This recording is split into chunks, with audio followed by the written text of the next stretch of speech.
We got a big bin. Yeah. It's a bunch of blooms. It's called the bloom bucket. Yep. I think the way it works is you can get as many as you can carry. Yep. That's the rule. That's the rule. That's how you get good bloom books. All the super fudges. She was important to me in my childhood growing up. Was she? Some of the stuff, yeah, it was pretty funny. Not the more female-centric ones, but my sisters loved them. That's not what we're here to talk about. Okay. Listen, guys, welcome to Pagemasters. I am Michael. I'm Colin. And gosh, we are so excited to be here. We've got one heck of a show. We've got some amazing comedians. Amazing comedians. We've got Ike Ufomadu, who you've seen at Joe's Pub, the Public Theater, Bushwick Star. We've got Joel Kim Booster. Yeah, clap. Let's get it going. We got Joel Kim Booster, who just came off of Conan. My God, Roper Billy on the Street, everybody's favorite show. I know it is. I'm looking in your eyes. You like the way he yells at people. We got Jacqueline Novak, author of How to Weep in Public, recently recorded at Comedy Central, half-hour special. Now, and we've got music, of course, by the amazing Katie Von Schleicher, which I have yet to ask her if that's how you say her last name, and I really hope she looks at me and nods with like a, yeah, you got it. It did not, Schleicher. I would say that Schleicher is probably closer, but that's just me. Now, unfortunately, Dave Hill, who we did advertise as being on the show, big draw, is not able to make it. He messaged us 2 hours ago. He is filming a TV show, and they're filming late. Yep. So it's a super big bummer, but he did want us to say that he loves you. And do you know what the book's still for sale in the back, and we're going to try and get him on another one, because now he owes us. Did he say what the TV show's called? Yeah, the TV show's called Bailing on Your Obligations. Okay, cool. Yeah. Starring Dave Hill. But you know, what's cool is that that's just one more example of TV ruining the print media. So, kind of a good illustration. Yeah. But you know what, that's not the only reason we're excited to be here. You know, we are here to do comedy for you guys tonight, to bring some amazing comedians as this service that we're bringing to the community. Yeah. Actually, Michael, that's not quite right. We're doing this as community service. Oh, yes. Yeah. For the crimes. Yeah, for the crimes. Yep. Oh, man. I forgot about that. Oh, yeah. What was your crime? Victimless crime. Sure. I burned down a library. Oh, cool. But that is a crime? Yeah, I had no idea. I wouldn't have thought. In all fairness to me... If nobody's using it, you should be able to burn it down. In all fairness to me, I was lost, as usually happens, in the historical nonfiction section. Oh, what a big section. I could not find my way out. And it's confusing, because you're like, some of this seems real and some seems fake. Couldn't find my way out. Yeah. I thought, I know what I'll do. Sure. I'll set this place ablaze. It will illuminate my way out. That's what I did. Did it work? Kinda. Did you get out? I mean very quickly the police came and escorted me out. Okay, that's a win. But then instead of dropping me off at my apartment, they took me right to jail. Okay, sure. So whatever. Hey, I'll get escorted anywhere. Yeah. I've said it's one of my top things. Escort me someplace and I'll smile. You could say, I love escorts. What did you do? Me? I ran over my boss. You ran over your boss? Victimless crime. Running over your boss? Just his toes. Oh, that's fine. He was very mean to me. Yeah, that's fine. I'm sorry, deadlines? That's scary. How about live lines? Yeah. Not turning in my work. I don't have a job right now. Guys, we're so glad you came out, though, tonight. We have, like we said before, and now we're saying it again, a lot of really great comics we're excited to bring out. Yeah. Now, I think we should just take a poll real quick. Yeah, we want to get to know our audience. We're no longer allowed to touch, so we have to do it through speaking. Yeah. Who tonight came out for comedy? Yeah, people who clap know that that's how you do it. Yeah. And who came out for books? All right, great, cool. Now we know who the nerds are. Yep. Awesome. We will alert the comedians. We'll tell them to ignore you. Yep. No. What's up? We're going to tell the comedians to taunt them. Oh, yes, of course. They'll get material. If you've been to a comedy show, you know it's all about taunting and heckling. This used to be Colin and Michael's Gotcha Hour. Yeah. We would primarily, there wouldn't even be comedy. We'd just run up, film you, and then put it online on YouTube and label it Comedian Destroys Heckler Nerd. God, those are such good videos. Such good videos. And lastly, who came tonight for the free Swedish hot stone massage? Oh, come on, be honest, be honest. Come on. Who wants a free hot stone massage? We couldn't trick you a second time. Yeah? That is not happening. Yeah, that was going to be Dave Hill. He brought the hot stones with him. to the TV show. You look so disappointed. I'm really sorry. Yeah. We have a bunch of cold stones, but you're going to have to put them on yourself and you have to sing. So that's a shame. That's just one more way that TV is ruining the hot stone massage industry. It's a shame. Just dying at the feet of that. You guys are going to have so much fun. I can tell. Oh, well, you know what? That's great because we are getting... It's not usually... This isn't the typical comedy venue, I feel like there's some tension. You know? This isn't the Chuckle Hut. No! This isn't Jim Gaffigan's jerk-off tent. No, which also, to be fair, is also not a comedy venue. I got lost at where you have to go in and jerk off Jim Gaffigan. It's not... And he talks about food the whole time, and you're like, I'm hungry, too. Yeah. This isn't, you know, this isn't the comedy basement.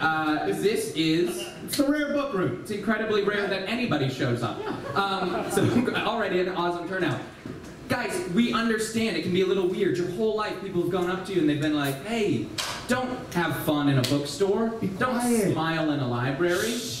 Yeah, they do that all the time. That's not what we're about tonight. No, we're about having fun. We're gonna get rowdy. We're gonna get start loose. Laughing, get loose. You're gonna fall out of your seats. Yep. You're gonna turn over tables. We're gonna have a goddamn good time. Knee slapping. Within reason. Within reason. Yeah, okay? you still gotta keep it together. You gotta be civil. We know we got some free beers for you, but like, don't turn into fucking crazy monsters. Yeah. I don't know how many jammers you're putting down. Yeah.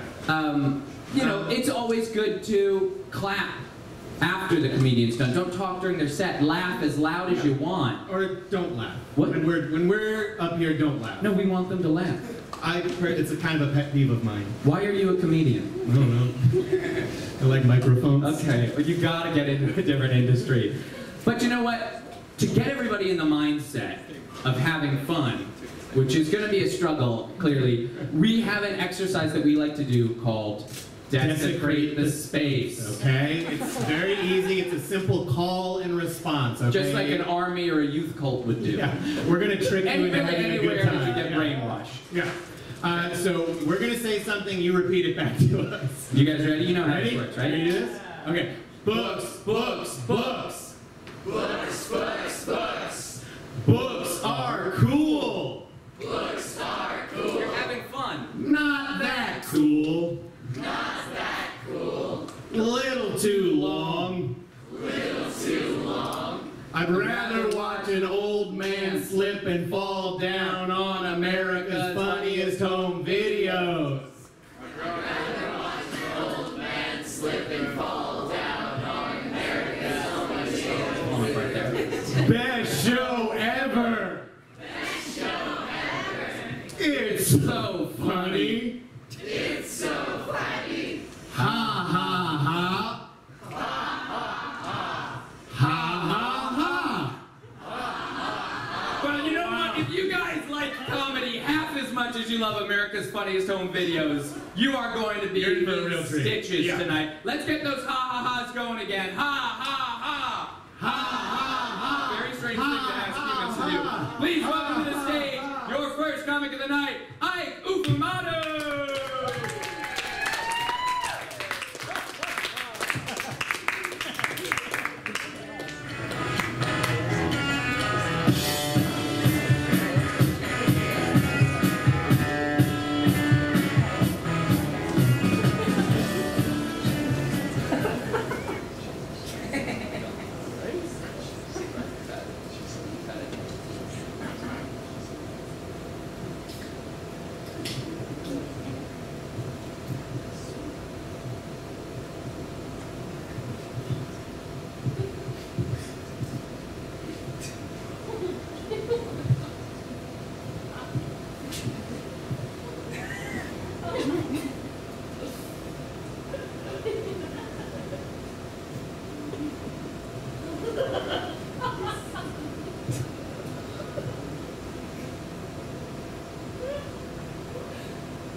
Oh, hi.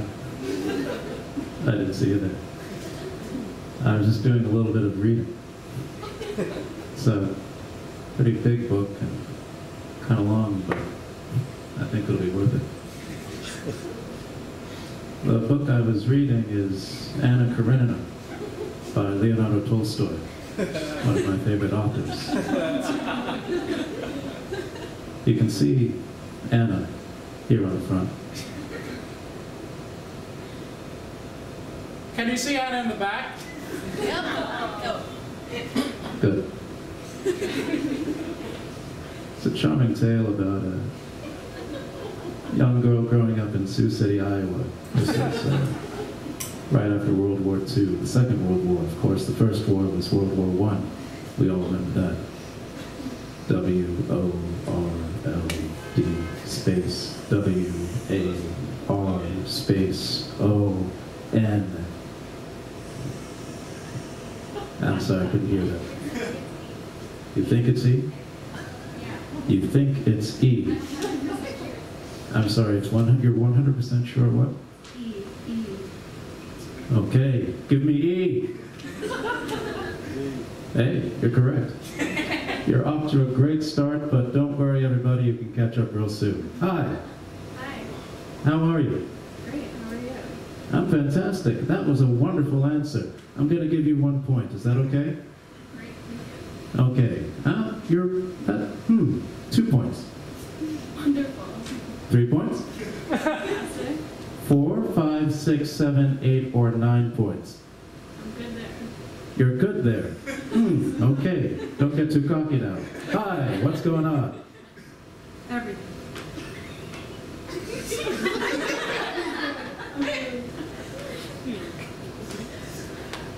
Comedy. Comedy. Comedy. Comma. D. Yes, the letter D. One letter before the letter? E. Yes, which you mentioned earlier, is that correct? Yeah. And I'm sure your name is E. No, it's not E. I'm not so sure about that. Oh, yeah, you're right. It is E. Fantastic. I love being correct. Being correct is one of the great joys of life. How many of you like life? By show of hands? Keep them up. 8, 9, 10, 11, 12, 13, etc. That's very good. That's very, very good. Isn't it? Yes. May I lead a lesson? I don't know why you need my permission. I need your permission because I respect your opinion very much. I know we've just met, but if you are an indication of the quality of person in this audience, I think that we are filled with, this is a room that is filled with quality people. That's quality with a capital Q. Do you understand that? Yes. Now, what else starts, what's another word that starts with a capital Q? Quebec. Quebec. Are you from Quebec? No. Are you very enthusiastic about the city? You're from where? Canada. Canada. The home of Peter Jennings, one of our great American news journalists. He was truly, there used to be a saying. There used to be a saying when you watched an ABC News program, the theme would go through, the ending theme would go, and it'd finish, and then you would hear more Americans get their news from ABC News than from any other source. And that was true for my family growing up in Texas. Anybody here from Texas? Where in Texas? That's a complicated question. How complicated could it be? There could only be, let me guess. You're from multiple cities. Yes. I've done it. Not so complicated after all, was it? No. And? Another no. And? 3 no's in a row. What could that mean? It's a no. That sounds like a wonderful new game show. Hi, ladies and gentlemen, my name is Pat Sajak, and it's a no. And on that, you see, there's going to be like applause, yeah? They're going to have the applause lights on, yeah? People are going to start clapping, because it's like, Pat Sajak, Pat Sajak is one of the, actually, Pat Sajak is a very curious individual. I agree, very curious. Why is that so? You can be honest. This is a room of friends. Hey friend, how you doing?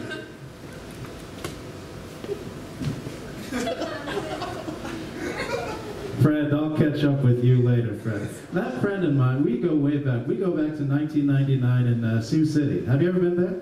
I have not. Sioux City is one of those great cities. It's one of those cities where you say, hey, I'm in Sioux City right now, and I can't say that anywhere else if we tell the truth. Correct. Ah, correct. Now, we had 3 no's earlier. How do you feel about that? I'm fine with it. Fine with it. That's good to know. That's very good to know. Hello, Matt. How are you? That's cool. What's your name? Jennifer. Jennifer. Do you live here in New York? No. No. I'm curious, where are you from? Toronto. Another Canadian. Here's my daughter. Ah, very good. She picked on you. She picked on. Yes. You know, I really respect the Canadian people. They're fine people. Did you know that about yourself? Yes. Very confident young woman. I hope you'll grow up and become a, what do you want to be? I don't know yet. You don't know yet. That's great. I still don't know what I want to do. Maybe like a doctor. I should be a doctor, or you want to be a doctor? I want to be a doctor. Oh, that's good. What kind of a doctor? Maybe a neurosurgeon because they get a lot of money. Ah, money is in neurosurgery. That is something I did not know. I did not know that. Did you know that? I did not know. I wish I knew, but, however, I do not know. But now I stand here knowing. And knowing is? Everything. Absolutely. Another E word. Europe? Yes, Europe. Where's that? It's kind of like next to Asia. I'm still On planet Earth. Earth. I know a little bit about that place. I was born here. Did you know that? No. That's true. I was born here and I've lived here my entire life. I've never had the urge to leave here for very long. Maybe it's because the people are so friendly. People are so friendly here on Earth.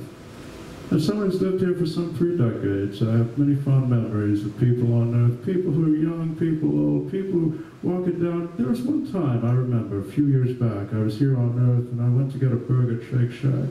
Shake Shack, of course, one of the up-and-coming burger places here in New York and across America. And I remember sitting down with an Earthling and I said, hey, you got a great burger there. What's on it? He said, lettuce, tomato, onion, pickle, mayonnaise, mustard, ketchup, and other things. And I said, that's fantastic. That's fantastic, and it feels great to be sitting here with you. And that's my story about being from Earth. Indeed it is. Yes. Well, ladies and gentlemen, you've been a fantastic crowd this evening. I'm very glad to have met 2 Canadians and many Earthlings, and I hope that when I find something that I want to do that I think you'll enjoy, you'll be as gracious and heartwarming as you have been. I bid you a very heartfelt good night.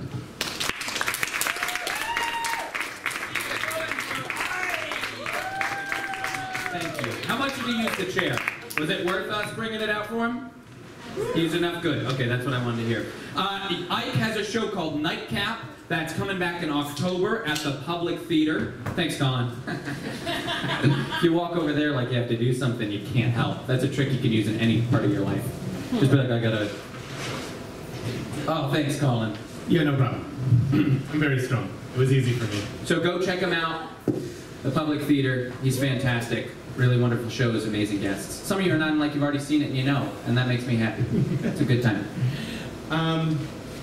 Great. So let's keep this moving. We Oh, absolutely. now, Michael and I, in addition to hosting this intellectual and culturally important show here at Strand Books, Sure. we also, and you know, we're trying to spread our love and passion for literature. We also want to show you that literature can be fun. You know, it can be fun. That's not one of the jokes. That's not a joke. So we decided, you know, let's come up with a game. Okay? Yeah, Let's a come up fun with a way. fun game to show people how fun literature can be. So we came up with a Strand Books literature trivia game, okay? And what's great is we're just gonna rattle out some trivia, and you guys can jot down. You each got I think you got a 2x4 plate glass sheet when you walked in. Yep. You got a quill from an ostrich on its last day of life. Yep. And just dip that in your own blood and write your answers on there. Keep them. We will go through the answers at the end of the show. Or if you want, just text me at 413-626-0677 and let me know what you think the answer is and something that's cute about me. So, question. Before we get started, I just want to say, guys, don't get cocky. I know you're all. Who here's from Manhattan? Who here's from Brooklyn? The Bronx? Yeah. Okay, great. Very few of you. Cool. This isn't one of your typical back room, bar room, Yankees Breaking Bad trivia nights. Nope. This is literature themed, okay? Yeah. So you gotta be smart, you friggin' idiots. Hopefully you guys have been to a library recently. Yeah, all right. This doesn't count. Question number 1. No Wi-Fi. Which one of the New York Yankees pitchers once threw a perfect game in 1998? Was it A, Holden Caulfield, B, Mr. Darcy, C, Lady Macbeth, or D, baseball pitcher David Wells? Don't shout it out. Please don't shout it out. Please don't shout it out. Okay, 2. Who was the narrator and the main character in Moby Dick? Was it A, Blubby the talking whale, B, Spermy the mean old sperm whale, or C, I can't remember? Question number 3. In the diary of Anne Frank, who was Anne Frank hiding in the attic from? Was it A, her annoying little brother who was always trying to get his dang hands on her diary? Ricky. Was it B, Bridget Jones, or C, the Nazis, who we just want to go on record and say we completely disagree with pretty much everything they stood for? Yeah, I've been to a lot of comedy shows recently and no one's outright said they disagree with the Nazis. And we're just going to take steps. We don't care whose toes we step on. Yeah, that's fine. Don't cut my mic. Yeah. Because I'm not afraid to say it. Okay, next up. Now, 4. We all know Colin is a shitty, talentless hack writer who will never be published, nor will he ever receive any sort of admiration or praise from his peers. Correct. Now, rather than a failed writer, what do Colin's parents, Beth and Dan O'Brien, wish Colin was instead? A, a doctor, B, a teacher, or C, never born? I know the answer. Number 5. What is infinite jest all about? And just keep in mind, there are no provided answers here. We just really want to kind of gauge the room. Something about footnotes? Footnotes? I don't know. Is that it? Okay, 6. Which of the following book titles would be best for my forthcoming novel? A, A River's End, My Beginning. B, Whispers on the Edge of Tomorrow. Or C, The Supertramp Story.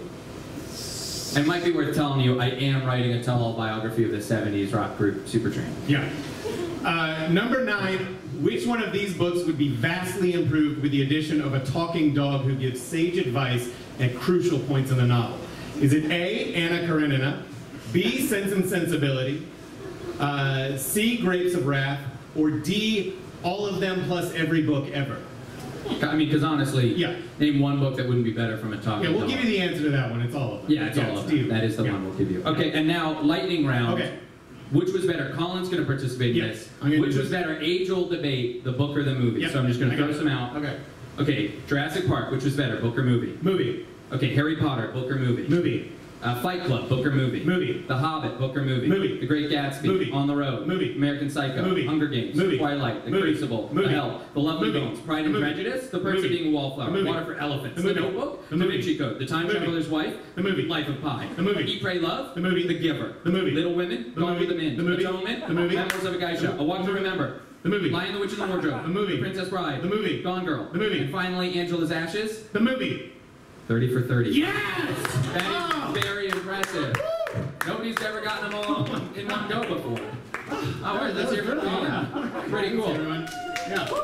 I'm very well read. And next we have somebody who's well read and also well spoken. He's going to speak to you. That's my way of saying he's a great talker. He is one of my favorite comedians. You recently saw him on Conan O'Brien. Please put your hands together for Joel Kim Booster. Oh my God, thank you so much. Keep it going for Colin and Michael, everybody. I really felt like Ike loosened you guys up, and then Michael and Colin came out here and just really diminished all the momentum that he had built for me, specifically. So that was really great of them to do. Here's a quick question for you before we begin with the jokes, just to gauge the room I'm speaking to. Have any of you in here ever been with a man that has ejaculated with such force and volume that you felt like you were being peed on? You're shaking your head yes. Well, newsflash for you, ma'am. We were both peed on. Because that is a medical impossibility. Found that out the hard way. That's a 100% true story for me. I was with a man who told me that that's just how he came. And it wasn't until I saw my doctor and asked him about it that I found out I was had. And I don't know about you, but if you've ever seen the respect your doctor has for you just drain out of his eyes as you ask him a question, it's very disheartening. It's no good at all, quite frankly. It's kind of upsetting. You there in the back with the lovely scarf and the man, your body language would suggest to me that you are in love. Am I right? Am I correct? Okay, he took a minute. You were very quick to answer, and he just a little bit behind. But we'll ignore that for now. Can you answer me how? How did this happen to you? How did this happen for you? Okay, you're skirting the question. They have secrets and they won't share. And quite honestly, that's very selfish of you. How did you do it? How? Just tell me how. Please. I'm so lonely. How did you fall in love? How did you get it? Oh no, how did you get me? Okay, well sure. How did he get you? Work, baby. Okay, I can't do that. It's hopeless for me. Thank you for playing along with that game. I'm fascinated with people who are in love right now, mostly because I just recently fell in love for the very first time myself, and then was promptly dumped for the very first time as well, which is, oh my god, I just noticed there's a child in the room. Oh god. Oh boy.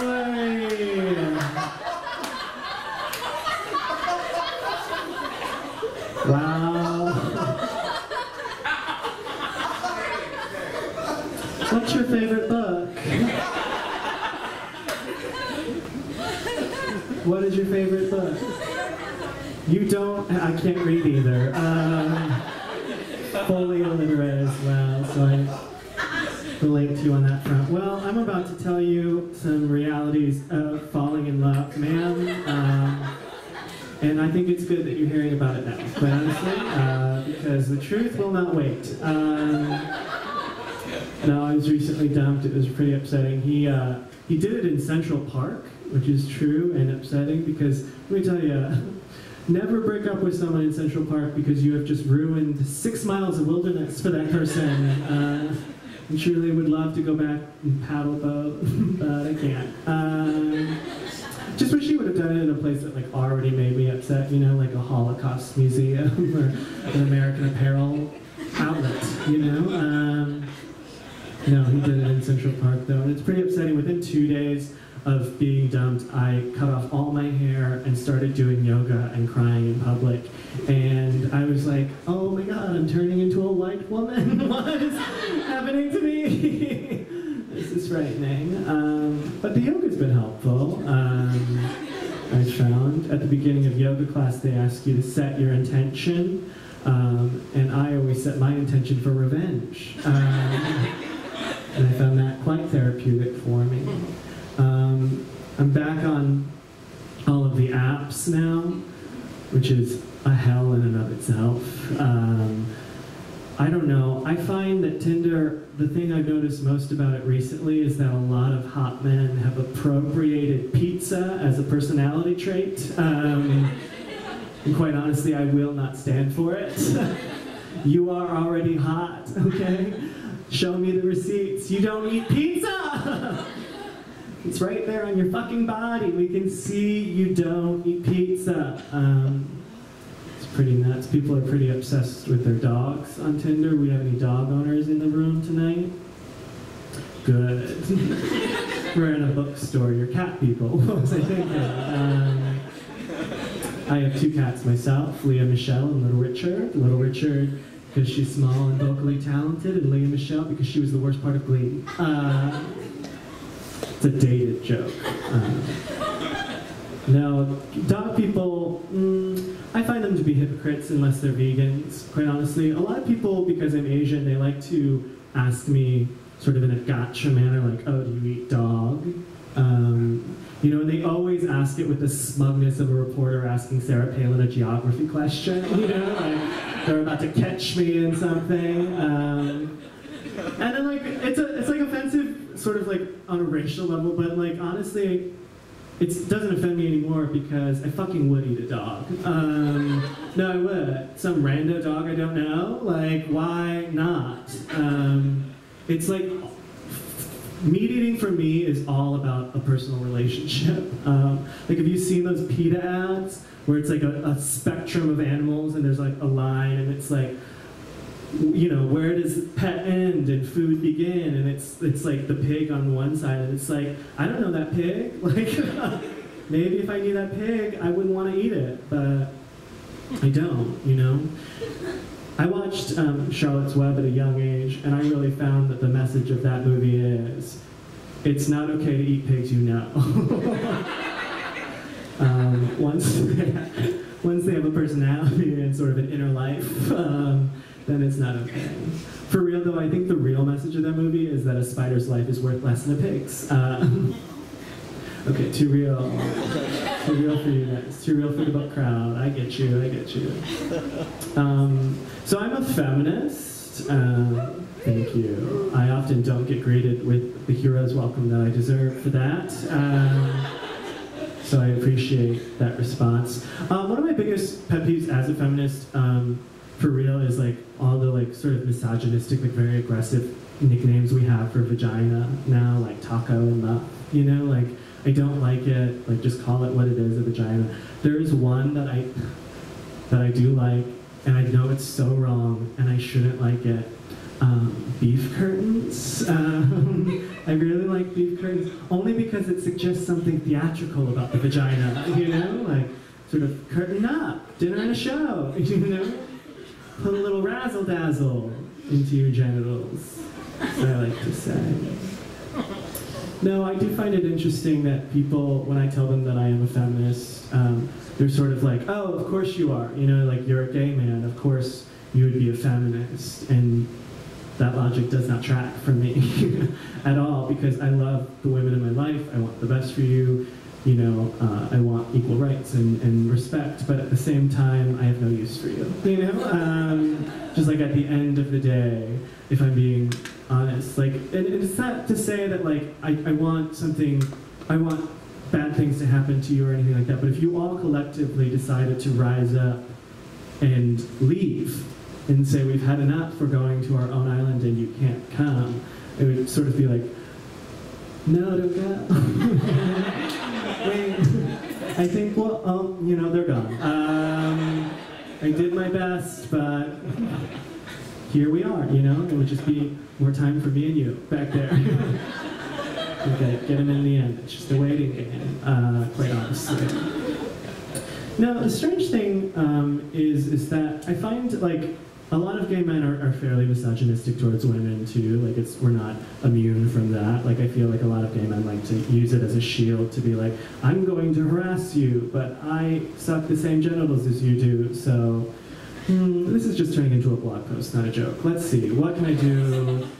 No, but I think the reverse is true too. Like, I find a lot of my female friends treat gay men like they're old-timey plantation owners, you know? Like, it's just sort of like, where are my gays at? It's like they escaped. They're never coming back.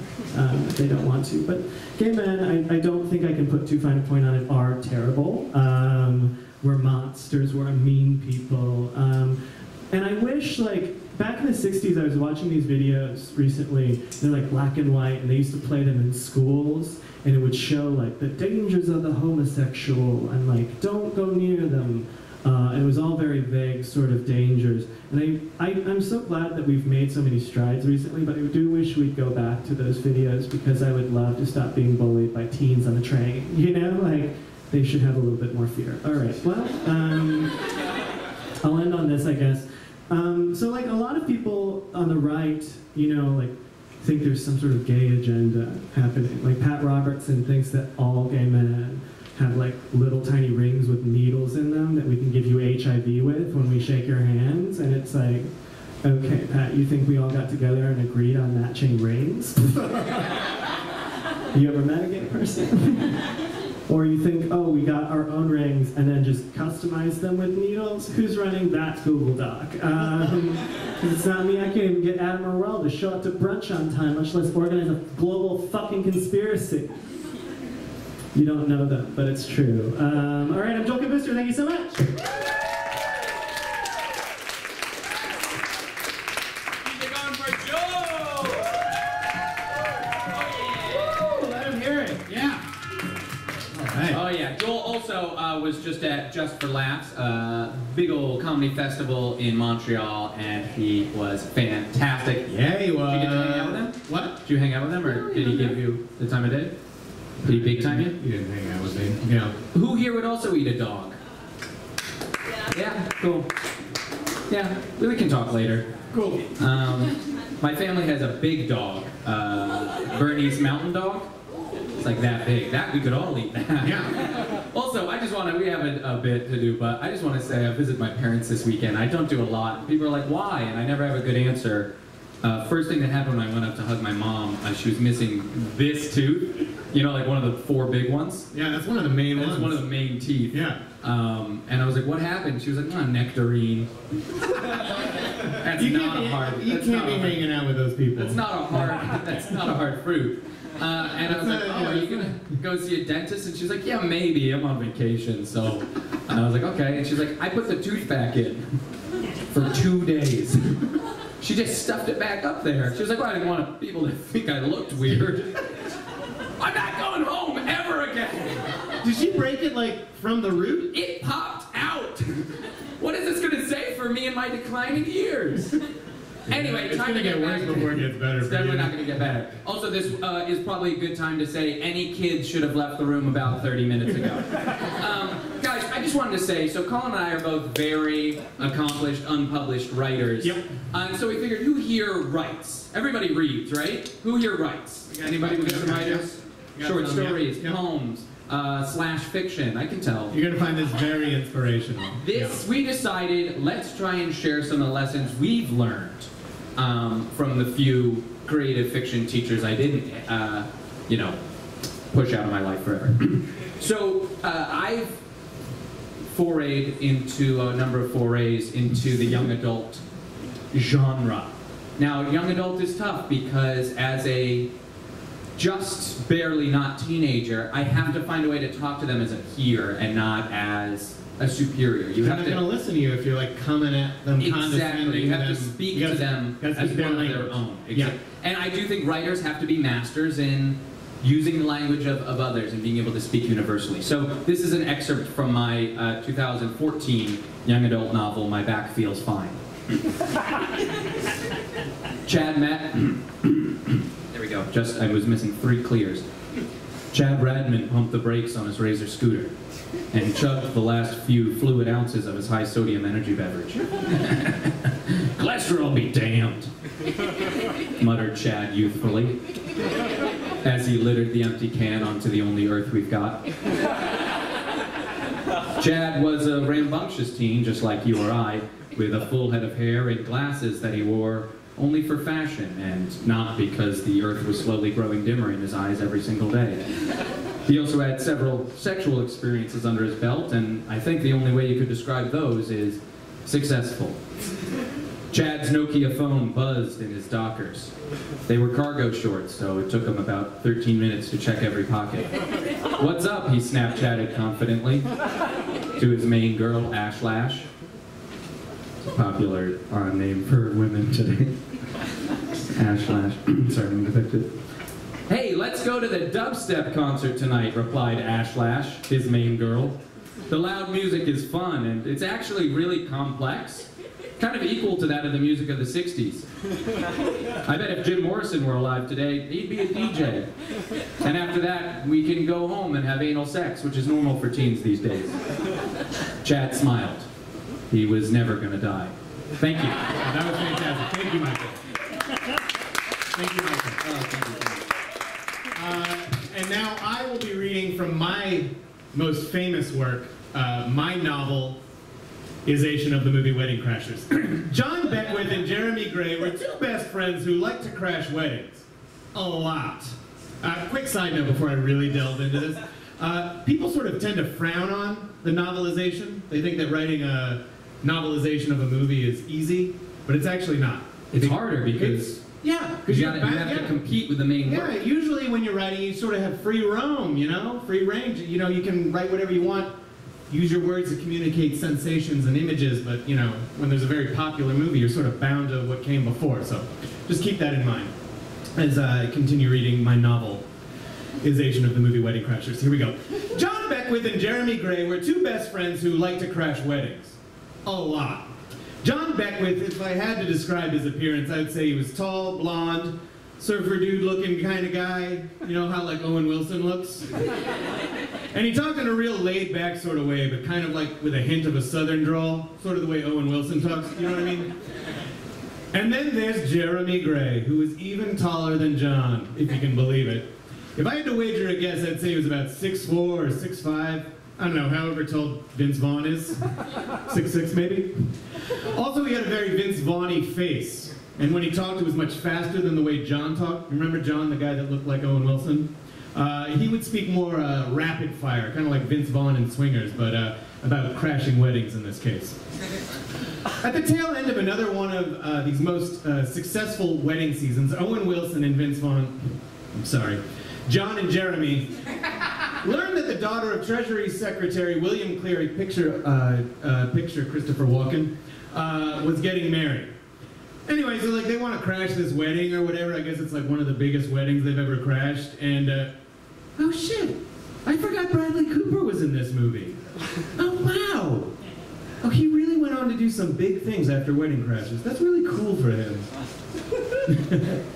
That's pretty funny.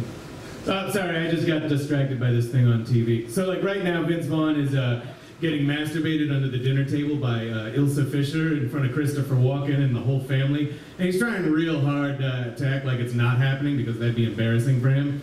You know what? Wedding Crashers is on Netflix. You should just check it out. I think it holds up the end. Wow, so descriptive. I think one of your best traits would be how descriptive you are. Yeah. You really painted a picture. I did. I would really love to watch that book. But ladies and gentlemen, we now have our last comic of the night, but don't worry, there's more in store after that. She is the author of How to Weep in Public. And my gosh, it's a great book. It's hilarious. It's honest. It's very sweet and a little bit sad. Everything you want from a great book, and we've got it in the back. You are gonna love it. She also recently recorded a Comedy Central half-hour special. Please put your hands together for Jacqueline Novak!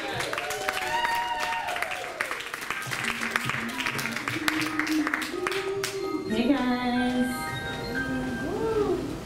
Thanks. I always like that moment, you know what I mean? With the music, it's like so nice, and then it lowers, revealing just me, you know what I mean? And I always like kind of like want it to go on a little longer.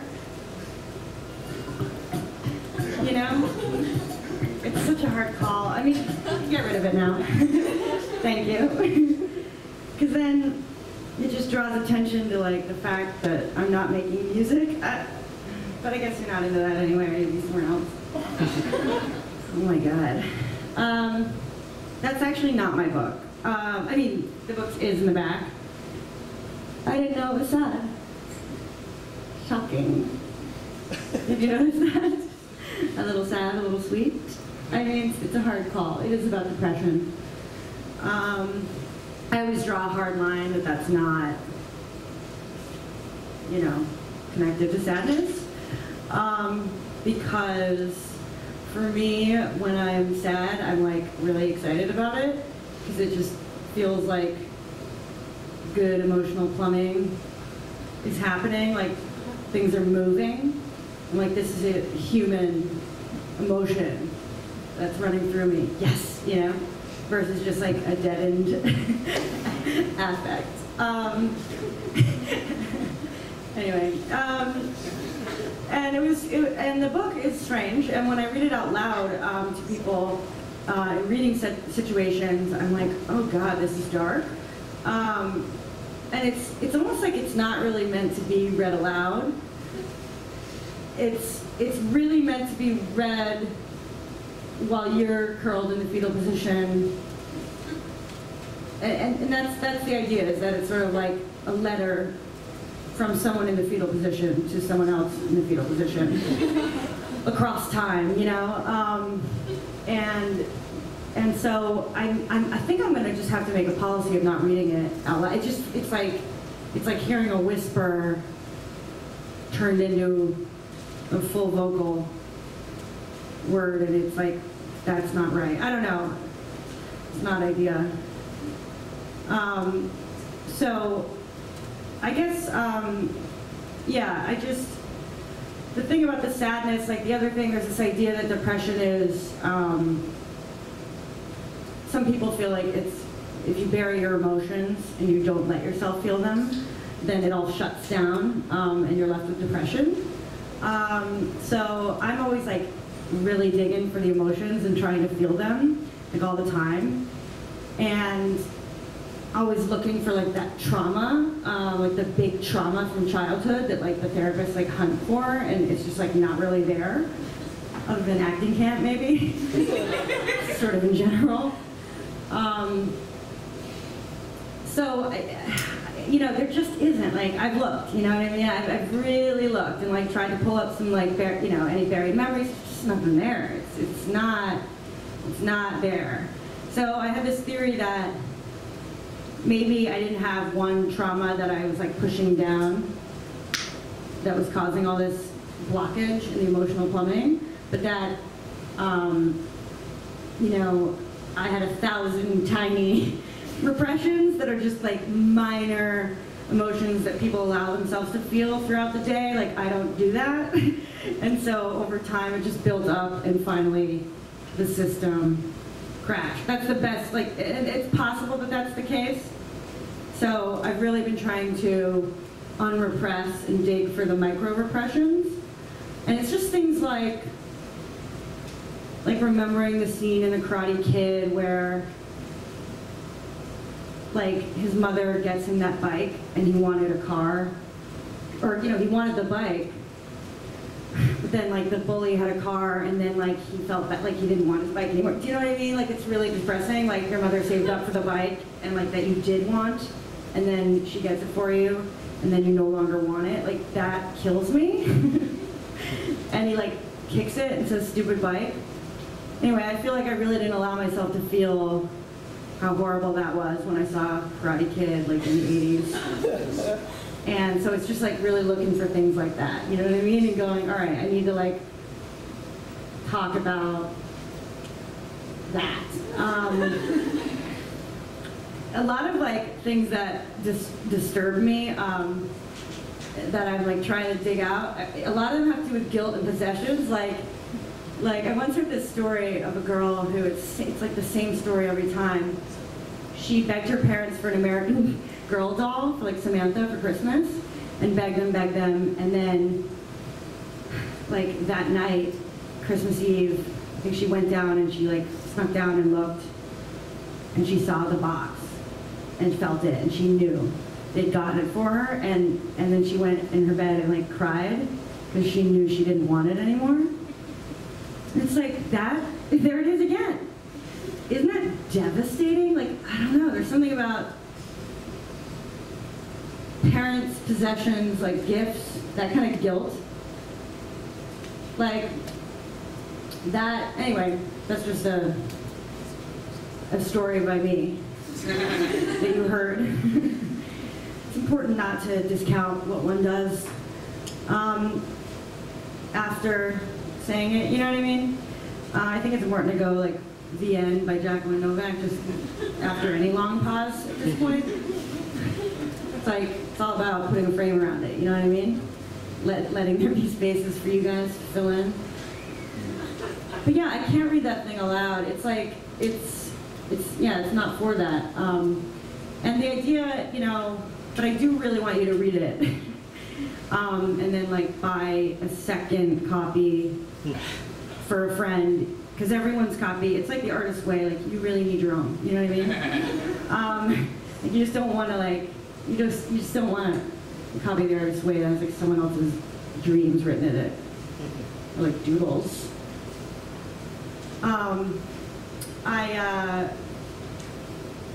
The other thing is like I love self-help. I love self-help books, always have. And you know, people think about this depression book as kind of, they're like, oh, it's like is it a parody of self-help? Like it's making fun of that or something?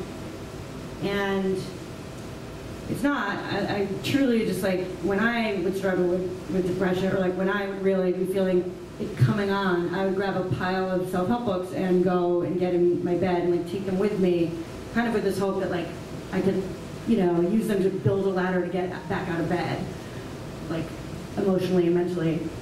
But there was still so much pressure in those books, like exercises they expect you to do, and kind of them talking to you from this voice of someone that's cured, or someone that has cured people, and there's kind of something alienating about that. So when I was pretty depressed and trying to write other things, and it was seeping into everything else I was writing, I basically was like, all right, well, what if I, you know, should I not write? Because everything has this stench of depression to it, and I was like, is there any value to writing from this very limited kind of perspective? And I was like, well, at least I'm trustworthy to other depressed people. At least I'm speaking like their language, and we're in a shared, like if we're both in an illusion together that things are small and solid and immovable and, you know, all those things, then at least I'm in there with it. So that was the one kind of way that I made it legitimate for myself to be writing during that time. And it was kind of a relief not to be trying to like, you know, push aside the sort of depression voice, and its language and its like lack of poetry, essentially. Just like really let that out. And then of course, due to the nature of depression, I mean, there's no way I could have finished that book in that state. Would have been nice. Wasn't until I was much better off and like had done like a year of daily yoga. I was on a new med and, you know, a variety of other questionable practices, that I finished that book and was able to make it somewhat readable. So that's my story of my depression book that I hope was compelling enough to buy it for a depressed friend or yourself, or as I said, both actually. I did used to write poetry before the depression. Like I was very much I just couldn't be in a constant state of enchantment like anymore. It just wasn't available to me, that kind of like wonder over the mundane. And I think now maybe it's like coming back because I'm feeling a lot better, but I have to decide whether I want to like pick up that tool again. You know what I mean? Like, do I feel, is that how I want to go through the world? So, Tell us a poem. oh my God.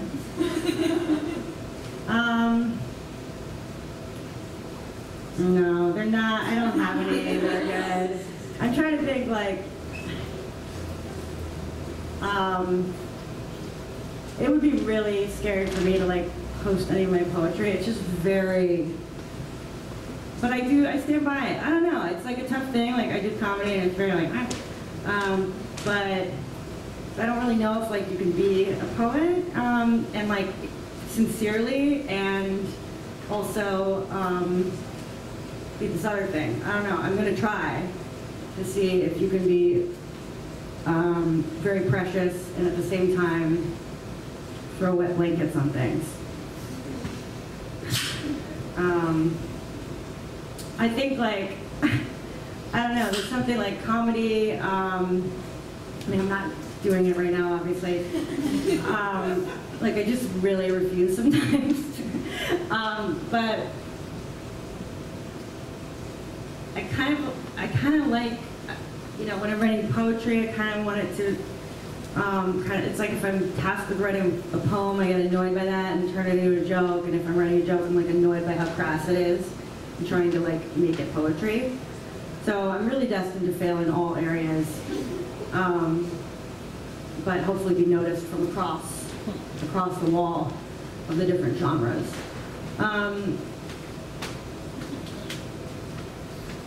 But yeah, that's where I'm at, guys.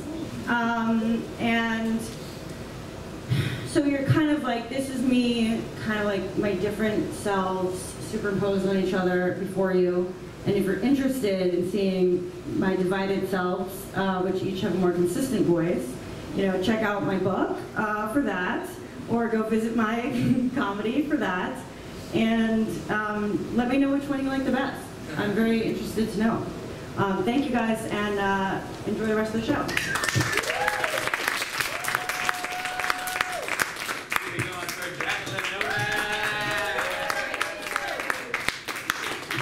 Please check out her book. You will not be disappointed. We got copies in the back. We got copies downstairs. Oh man! One more time for Jacqueline. That was awesome. That was 10 times more honest than either of us have been all night or ever or all for night. me. I use SMART to keep people from knowing what I really feel. Guys, okay, speaking of ill-conceived ideas, we have something very excited to share with you. Oh, yeah. We decided to do a new installment of our program called Page to Stage. Yep. Where we take a great work of literature and we say, what would this look like if people did it live? And that's never been done before. It's never been done. And so we're very excited brave new world to do that tonight with, do you want to tell them the novel while I get my So tonight we're going to be doing A Tale of Two Cities, which I think, to be fair, you need to know Michael and I have never read. Is that right, Michael? That is not right. I have read it. I'm so smart. It's not going to be apparent. But I haven't read it since 3rd grade, and I don't really remember. Yeah. Tale of Two Cities, we're going to bring this novel to life tonight. We're going to need a couple volunteers. We have scripts. We have to cast some people. First person we're casting is Mr. Joel Kim Booster as the border guard. Bring him out. You know him. You love him. Forced to do something he has not read and didn't really even fully agree to do. Now we also need a person 1, a very meaty role, who's excited to read that. We have scripts. All you have to do is read it. We got one of that. that. So person exciting. Person 1. Oh, we even highlighted the parts with the Strand's highlighters. Here you go. And then we're going to need a person 2. Anyone? We got a person 2. Wow, wonderful. This is amazing. And now we this need is doing better than I thought it would. last role. If you want to get in here, we need a spouse. Yeah. Oh, great. We got a spouse. Oh, great. Here's person 2. Now, since we were writing this person to person, we were very dumbly heteronormative, and we kept it wife, but it could be a man or a woman. All of these genders could be anything. And I was born to be a wife. no comment. Cool. So what we're gonna do is let's clear the stage, and we'll have person 1 start here. And I don't know if you guys have any training or background, but really just give it to them. You know what I mean? And be loud. And Colin and I are gonna read the narration parts. Okay? We open on daybreak, looking out at a city, and oh, wait a second. What's that? Hey, what the heck? That's another city. Oh my gosh, this looks like it's gonna be a tale of 2 cities. Specifically, Dearborn and Ferndale, 2 pretty mediocre municipalities in Michigan. Another beautiful day in Dearborn, home with the original $5 horse meat hot dog. I sure am glad to live here with the rolling hills, fertile land, and flourishing equestrian industry. That was very good. Let's hear it for person one. Person, Okay, only like 6 or 7 more pages. Don't forget, you gotta really give it to him. person one said as they did their morning stretches gracefully. Editor's note, we'll come up with cool character names later, something like Rick or Lisa. Not those, but something like those. Person two. Yeah. Like it's like in the world. And person one. Another shitty day in disgusting Ferndale, home with a knockoff $3 imitation horse meat hot dog. Person two said, brushing their mouth with their finger. Suddenly, their equally miserable wife enters through the hole in the wall they can't afford to fix. Hey honey, how are you this morning? Bad, all of our kids just died.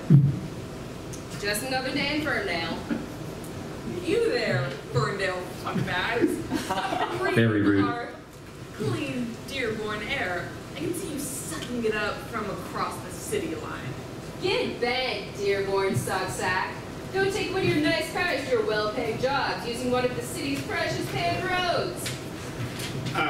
Editor's note, we request that the actor use air quotes when saying precious paved roads to indicate that the character is being sarcastic. If you need one of us to hold your script while you do the air quotes, just ask nicely, like, excuse me, Michael and Colin, I hate to ruin this masterpiece and totally break the fourth wall, but would one of you mind holding the script so I can use both my hands for air quotes? Excuse me, Colin and Michael. I hate to ruin this masterpiece and totally break the fourth wall, but would you hold my script so I can use both my hands for air quotes? It's okay, you can just use one hand for air quotes. You don't need to don't like make a thing out of it, let's like stay in it. The actor playing person two awkwardly tries to restart the scene. Go take one of your nice cars to one of your well-paying jobs using one of the city's precious paved roads. If I didn't have one to bury all my sons, I'd come over there and sock you in the mouth. Suddenly, the Border Patrol guard enters and stands between them. Is this a tale about immigration? How bold! Let's see if we can find any more parallels between this story and what's going on in America today. Nobody's gonna be putting socks in anyone else's mouth while I'm on duty. I'm here to tighten security. In fact, you could say that for me, security trumps all else. Was that another one? No, I think it was just a coincidence that they used the word Trump in a sentence. I'm pretty sure it was just it was not a reference to Donald Trump, U.S. presidential candidate and famous racist. Ah, okay. Bold choice of being British, I like that. It's a very long play. Anyway, we've been noticing a steady incline in horse theft from the fine city of Dearborn over the last month. Precautions must be made. The Border Patrol guard unfurls a roll of caution tape dramatically and lets it fall to the floor. Dramatically. Maybe we even get like dramatic sound effect to play to emphasize the drama. Did you get one? I did not. Oh, okay. Well, let's just move on. Okay. Let's jump down to the wife's next line. Look alive, husband. Our kids are rotting in the living room. You better get the digging done on some little kitty grave holes. Cool. Get over here, wife. We got some problem. These creeps are onto us. What do you mean? They know about our laundering business? No, the other one. Oh, you mean our scam where we homeschool kids and do a bad job? No, our other one. Oh, you mean tour reverse car wash where we throw dirt at cars and traffic and then charge them money? No, they know they've been stealing horses from Tony's farm. They know we've been jacking fillies from Tony's ponies? The actor playing person 2 takes a deep breath because this next chunk of dialogue is a bit of a mouthful. Well, not specifically, but they know someone has been stealing from Tony's ponies, Morris's horses, Cole's colts, Foals, Mary's Mary Mares, Stanley's stallions, and Ugly Ron's banged up horse hut. I'm sure all the farms have names. Yikes, that's bad. Also, wow, their equestrian industry is flourishing. I'm impressed. Yeah, their city is far superior to ours. Meanwhile, we're over here drowning in kid corpses, which I will bury after breakfast. Hey, what are you guys yelling about? He whispered. What? What are you guys yelling about? He said at a reasonable volume this time. None of your business. He shouted at a deafening volume. Quit shouting! fine. He shouted louder than the first guy who shouted. I'll stop shouting when you stop shouting. He shouted, rupturing his vocal cords. I'm sorry, I just had a really long day. I didn't mean to raise my voice. He shouted. I think you should both stop shouting. He said in a tiny mouse whisper. What? This is getting stupid and played out. Let's all agree to talk at a normal volume. Agree. They all shouted. Listen, I'm just a border guard, and I know that it's my job to divide people, but what are we all fighting for? What happened to the British accent? There's so many... Excuse me, audience, may not speak! This is Charles Dickens, word for word! Take it away, Joel. You're doing great. But what are we all fighting for? I mean, when you're right, you're right. Horse meat. In the end, aren't we all just people? Aren't we all the same underneath it all? Not if they have more horse meat than us. Would we all be happier if we put down our weapons and our mean words and work together for a brighter tomorrow? Kinda depends on how this horse meat business shakes out. Maybe I was wrong to build this strong and powerful wall. They say, pointing at the ribbon on the floor. Maybe instead of a tale of two cities, this should be a tale of one city subdivided into smaller municipalities based on income and housing. Everyone gasps in awe. No, we said in awe. That was more like you were shocked. Let's try it again. The actors are tired of performing this play, but they know that complying is the only way to make it end sooner, so they can go back to their seats. So once more, they gasp in awe.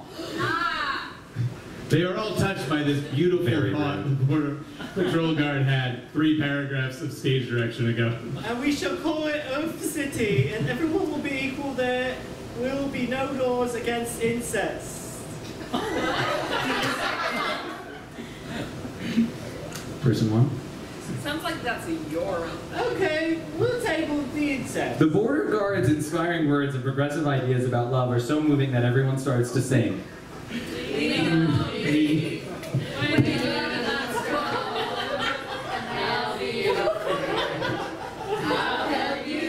They're really doing it.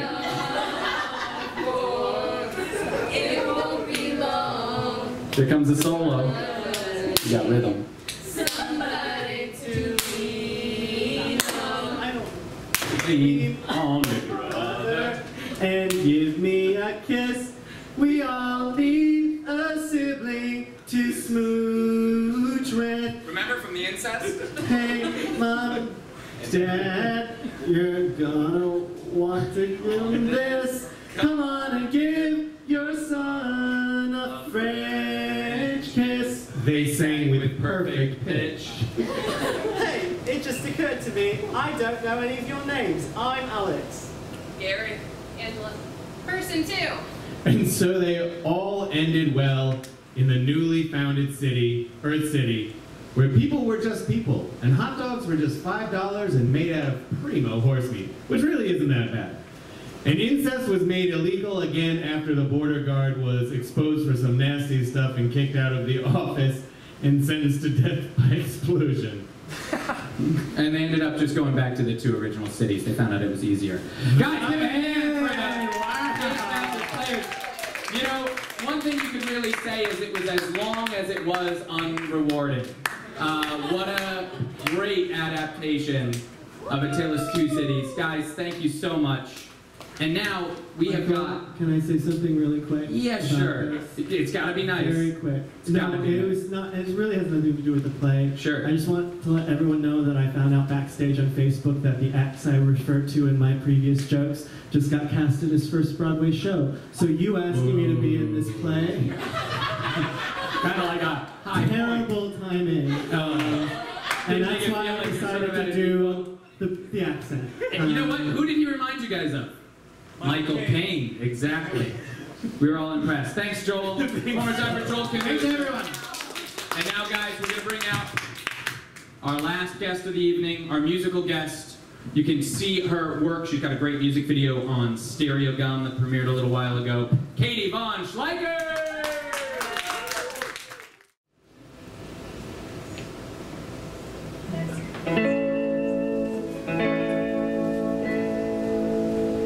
No one can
may stay the same level as sad, but get happier in pace.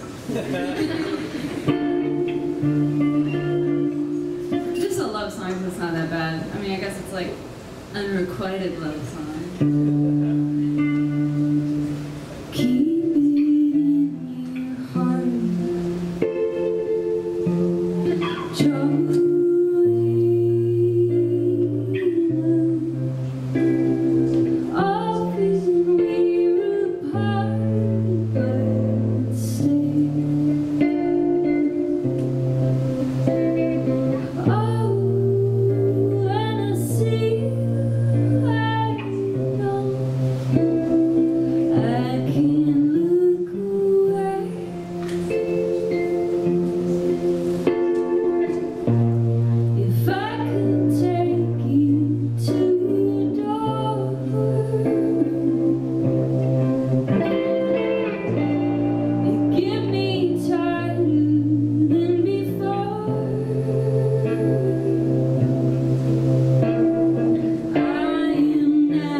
sign.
Essential, man. Season up. I have one more song.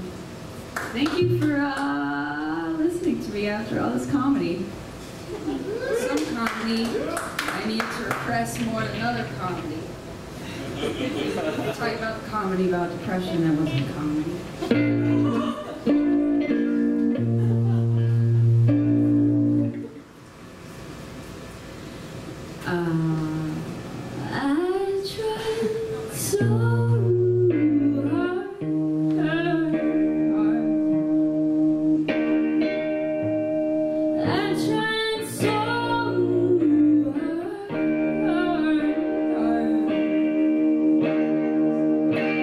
And then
Bandcamp and iTunes, Spotify's and all. Just, yeah. And Lobster Palace, is that out yet? That's a cassette I made. Yeah. That's a cassette. So if you guys feel a lot, I'm going on a road trip soon, so I'm in the cassette market.